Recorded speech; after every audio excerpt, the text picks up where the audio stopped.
एक हिंदू घर की बेटी होकर के सीएम होने के बावजूद भी दुर्गा पूजा के कमेटी में पंडाल में जा करके और वो पूरा बुर्का लगा करके वो फीता काटने गई। उनको शर्म नहीं आता था? ये कल्याण वर्जी कहाँ थे उस समय? सो रहे थे क्या? ये कहाँ थे? ये क्या भांग खा के सोए थे क्या उस समय? ये पूछना चाहिए था ममता बनर्जी से कि उनका धर्म अगर हिंदू का है तो मुस्लिम धर्म का सम्मान करने जा रही हो। मुस्लिम धर्म को पकड़ने के लिए कौन बोला उनको? ये जो वर्ड जो शब्द बोल रहे हैं, मदरसा हो चाहे जो हो, अगर वो हिंदुस्तान में रह रहे हैं तो हिंदुस्तान के हर संविधान को उनको मानना पड़ेगा। अगर वो हिंदुस्तान के संविधान को नहीं मानते हैं तो आराम से खुला है बांग्लादेश चले जाए, पाकिस्तान चले जाए। उनको अगर तकलीफ है राष्ट्रीय गान गाने में, वंदे मातरम गाने में या बोलने में उनको तकलीफ है, तुमको मुझे नहीं लगता कि उनको भारत में रहना चाहिए। ममता बनर्जी को बांग्लादेश बोला था कि उनको बुर्का पहन करके जाके उद्घाटन करना है, ये उनसे पूछिएगा। और तो बोलते हैं कि वकील है क्या, सर्टिफिकेट क्या पैसा दे के लाए थे क्या? एक हिंदू घर की बेटी होकर के सीएम होने के बावजूद भी दुर्गा पूजा के कमेटी में पंडाल में जा करके और वो पूरा बुर्का लगा करके वो फीता काटने गई। उनको शर्म नहीं आता था? ये कल्याण वर्जी कहाँ थे उस समय? सो रहे थे क्या? ये कहाँ थे? ये क्या भांग खा के सोए थे क्या उस समय? ये इनके जुबान में आवाज नहीं थी? पूछना चाहिए था ममता बनर्जी से कि उनका धर्म अगर हिंदू का है तो मुस्लिम धर्म का सम्मान करने जा रही हो। मुस्लिम धर्म को पकड़ने के लिए कौन बोला उनको? ये सब जो कल्याण बनर्जी के जो, ये तो कल्याण बनर्जी का तो प्लीज नाम ही मत लीजिए। ये एक ऐसे एमपी हैं जो कि एमपी माने इतना बढ़िया, जो एक पद जो है गरिमावान पद है, मेंबर ऑफ जो पार्लियामेंट है, गरिमावान पद का ये दुरुपयोग कर रहे हैं।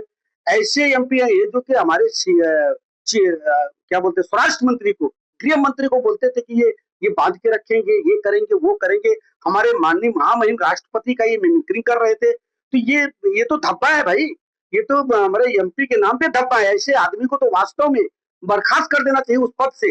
नहीं तो जनता तो इनको, जिस दिन इनका पद जाएगा उस दिन जनता इनको दौड़ा दौड़ा के इनको घसीट घसीट से इनसे जवाब पूछेगा। आने वाला समय में देखिए, जिस दिन ये हारेंगे उस बार जनता इनको घसीटेगा, जिस तरह से दिखाई पड़ेगा आप लोग को। जनता इनको बख्शेगा नहीं।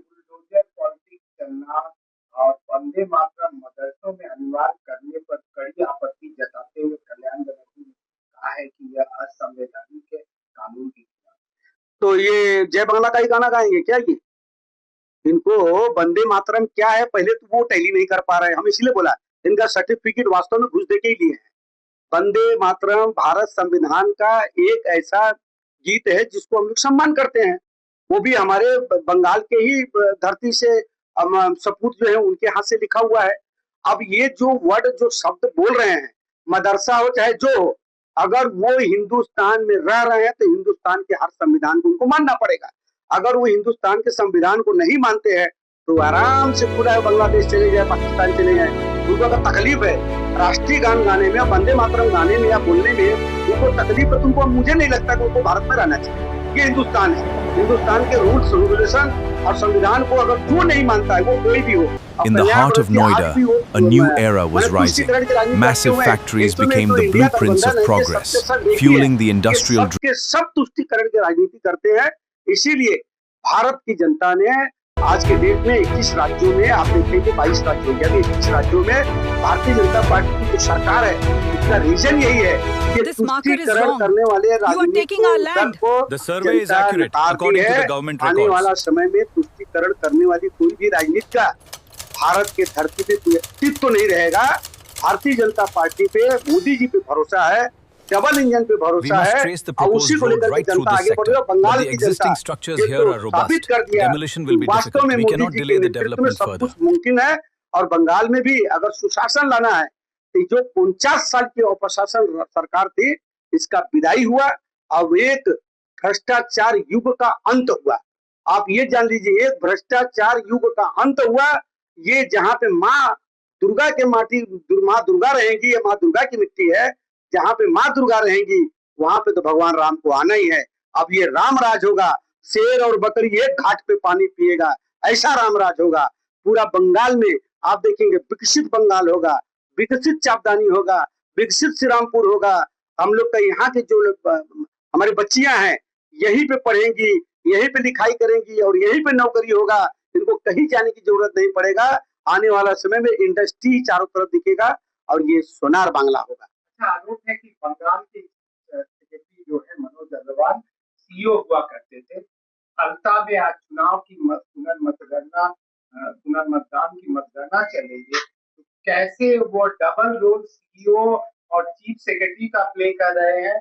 और यह भी कल्याण बनर्जी ने आरोप लगाया है कि रिगिंग करके, धांधली करके काउंटिंग में और बीजेपी को जितवाया गया। देखिए, ये रिगिंग, धांधली ये कौन बोलता है? एक बंगला में तो कहावत है, बोल रहे हैं, ठाकुर घोड़े के अभी कोला खाई। इसका मतलब है कि वहां पे पूछ रहे हैं कि केला कौन खाया। ठाकुर तो बोलते कि ठाकुर घर में कौन खाता है, एक आदमी बोलता हम केला नहीं खाया, वो तो पूछा ही नहीं। तो ये रिगिंग वाला वर्ड कल्याण बनर्जी बोलेगा ताकि ये 15 साल रिगिंग ही किए हैं। और ये जो 2 डबल पद का बात बोल रहे हैं, इनको तो पहले ममता बनर्जी से क्वेश्चन करें। वो वकील भी हैं, काला कोट पहन लेंगी, वो राष्ट्रपति को मानेंगे नहीं। वो अभी बच्चा का ड्रेस पहन के 9th क्लास का स्टूडेंट भी बन जाएगी। वो अभी वर्दी पुलिस का पहन करके वो पुलिस कमिश्नर भी बन जाएंगी। तो जिसका नेतृत्व ऐसा हो तो उसका सिपाही कैसा होगा? ऐसे ही होगा। वो तो वहां पे एक पागलों का भंडार है। ऐसे ऐसे बहुत महारथी हैं। हमको भैया एक ही चीज जानना है कि ये जनता का राज्य है, ये जनता की सरकार है और जनता ने परिवर्तन करके लाया है। और हम भारतीय जनता पार्टी के जितने भी विधायक हैं, हम लोग को जनता के लिए काम करना है और कहीं नहीं। अब कल्याण बनर्जी सब काउंसलर को लेकर के घूम रहे हैं। देखिए कितना दुर्भाग्य का बात है। काउंसलर को अपने वार्ड में होना चाहिए, काउंसलर को अपने वार्ड में जाकर के गली गली में देखना चाहिए क्या काम हुआ है। हम एमएलए होकर के काउंसलर के वार्ड में घूम रहे हैं और काउंसलर एमपी के साथ परेड कर रहा है। ये दुर्भाग्य है, इसीलिए तो परिवर्तन हुआ। अब ये जितने भी इनके काउंसलर थे, इनका पूरा विदाई है। ये आने वाला समय में तो पार्टी अब रहेगी नहीं तृणमूल। अब ये करें क्या? अब कल्याण बनर्जी लेकर के इनको घूम रहे हैं। तो देखिए हम लोग को कोई फर्क नहीं पड़ता। हम लोग का दायित्व तो बहुत बड़ा है, बहुत ज्यादा दायित्व। तो हमारे माननीय शुभेंदु अधिकारी जी के नेतृत्व में हम लोग जितने भी विधायक हैं, हम लोग रात दिन एक कर दिए हैं। सिर्फ 2 घंटा हम सोते हैं। मैं खुद अपना बात बता रहा हूँ, सिर्फ 2 घंटा सोता हूँ, फिर भी कोई थकावट नहीं है चेहरे पर। कारण है कि जनता का प्यार हम लोग के साथ है और जनता के साथ हम लोग खड़े रहेंगे। आप पूरे दम से खड़े रहेंगे और जनता हम लोग के साथ पूरे दम के साथ खड़ी है। पश्चिम बंगाल में हर बच्चे के हर चेहरे पे मुस्कान और खुशी आपको दिखेगा। वास्तव में ये सोनार बांग्ला होगा, आप लोगों को दिखाई पड़ेगा। 1 जून के बाद जब प्रकल्प हमारा भारतीय जनता पार्टी का मोदी जी के नेतृत्व में जितने सारे प्रकल्प है वो लागू होने जा रहा है, आप देखेंगे हर घर में खुशहाली होगा। 5 करोड़ लोग रोजगार से जुड़ित हो जाएंगे, ये आपको दिखेगा। ये 5 साल में 1 करोड़ लोग, 5 साल में 1 करोड़ लोग व्यवसाय से जुड़ जाएंगे। हर घर में रोजगार होगा। तो और क्या चाहिए जनता को?